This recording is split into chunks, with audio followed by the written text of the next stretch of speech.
ಪ್ರಿಯರೇ, ದಿನದ ಬದುಕಿಗೊಂದು ಕ್ರಿಸ್ತನ ಈ ದನಿ ನಮ್ಮೆಲ್ಲರಿಗೂ ಪ್ರೇರಣೆಯಾಗಲಿ. ತಪಸ್ಸು ಕಾಲದ 3ನೆಯ ವಾರ, ಮಾರ್ಚ್ 9, 2026, ಸೋಮವಾರ. ಲೂಕನು ಬರೆದ ಪವಿತ್ರ ಶುಭ ಸಂದೇಶದಿಂದ ವಾಚನ, 4ನೇ ಅಧ್ಯಾಯ, 24ರಿಂದ 30ರವರೆಗಿನ ವಚನಗಳು. ಆ ಕಾಲದಲ್ಲಿ ಯೇಸು ತಾವು ಬೆಳೆದ ಊರಾದ ನಜರೇತಿಗೆ ಬಂದರು. ಅಲ್ಲಿನ ಪ್ರಾರ್ಥನಾ ಮಂದಿರದಲ್ಲಿ ಬೋಧಿಸುತ್ತಾ ಹೀಗೆಂದರು: ಯಾವ ಪ್ರವಾದಿಯೂ ಸ್ವಗ್ರಾಮದಲ್ಲಿ ಸನ್ಮಾನಿತನಲ್ಲ ಎಂದು ನಿಮಗೆ ನಿಶ್ಚಯವಾಗಿ ಹೇಳುತ್ತೇನೆ. ಹಿಂದೆ ನಡೆದ ಒಂದು ಸಂಗತಿಯನ್ನು ಕೇಳಿ.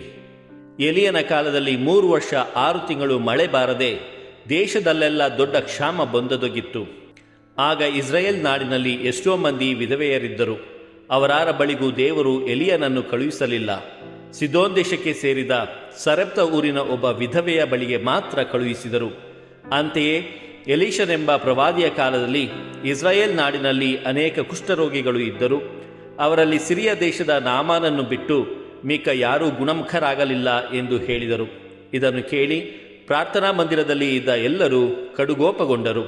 ಯೇಸುವನ್ನು ಊರ ಹೊರಕ್ಕೆ ಎಳೆದುಕೊಂಡು ತಮ್ಮ ಊರಿದ್ದ ಗುಡ್ಡದ ತುದಿಗೆ ಕೊಂಡೊಯ್ದು ಅಲ್ಲಿಂದ ಅವರನ್ನು ಕೆಳಕ್ಕೆ ದಬ್ಬಬೇಕೆಂದಿದ್ದರು. ಯೇಸುವಾದರೋ ಅವರ ನಡುವೆಯೇ ನಡೆದು ತಮ್ಮ ದಾರಿ ಹಿಡಿದು ಹೋದರು. ಪ್ರಭುವಿನ ಶುಭ ಸಂದೇಶ.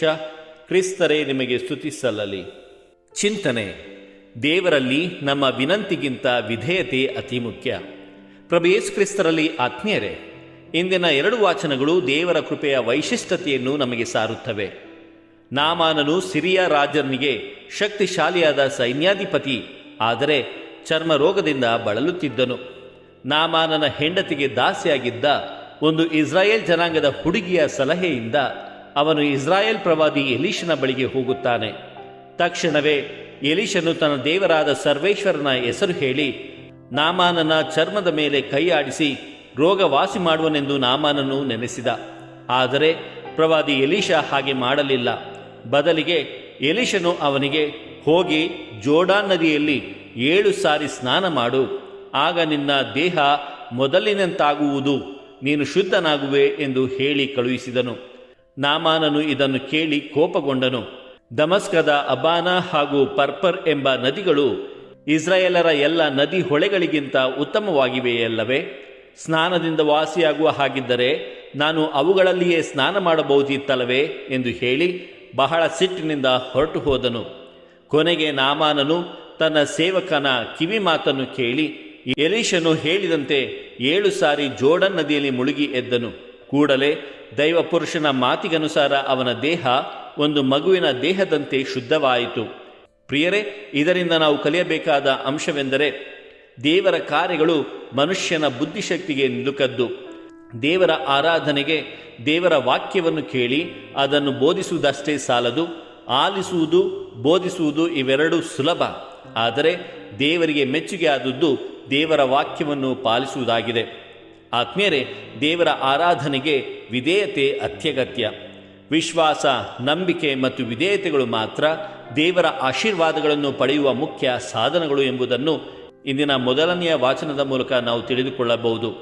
ಪ್ರಿಯರೇ, ನಾನು ದೇವರ ವಾಕ್ಯದ ಪ್ರಬೋಧಕ, ನಾನು ದೇವರ ಶರಣ, ದೇವರ ಭಕ್ತ ಅಂತ ಹೇಳಿ ದೇವರ ಅನುಗ್ರಹ ಕೃಪೆಗಳು ತನಗೆ ಮಾತ್ರ ಸೀಮಿತವಾದುದು ಎಂದುಕೊಂಡರೆ ಅದಕ್ಕಿಂತ ಮೂರ್ಖತನ ಮತ್ತೊಂದಿಲ್ಲ.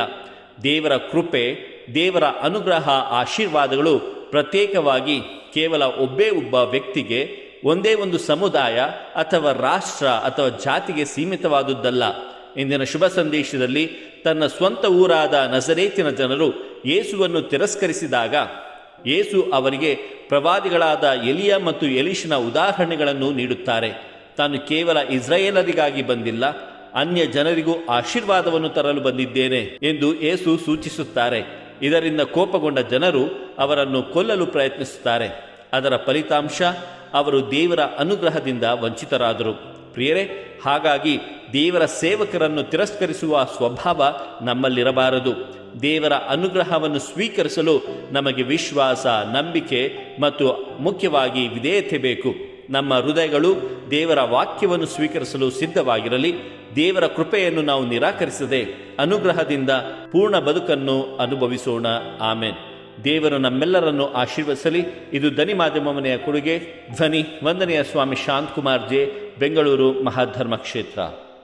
ಪ್ರಿಯರೇ, ಈ ಚಾನೆಲ್ ಅನ್ನು ಸಬ್ಸ್ಕ್ರೈಬ್ ಮಾಡಿ ಪ್ರತಿದಿನ ದೇವರ ವಾಕ್ಯವನ್ನು ಆಲಿಸುತ್ತಾ ಅದನ್ನು ಇತರರೊಂದಿಗೆ ಹಂಚಿಕೊಳ್ಳಲು ನಮಗೆ ನೆರವಾಗಿರಿ.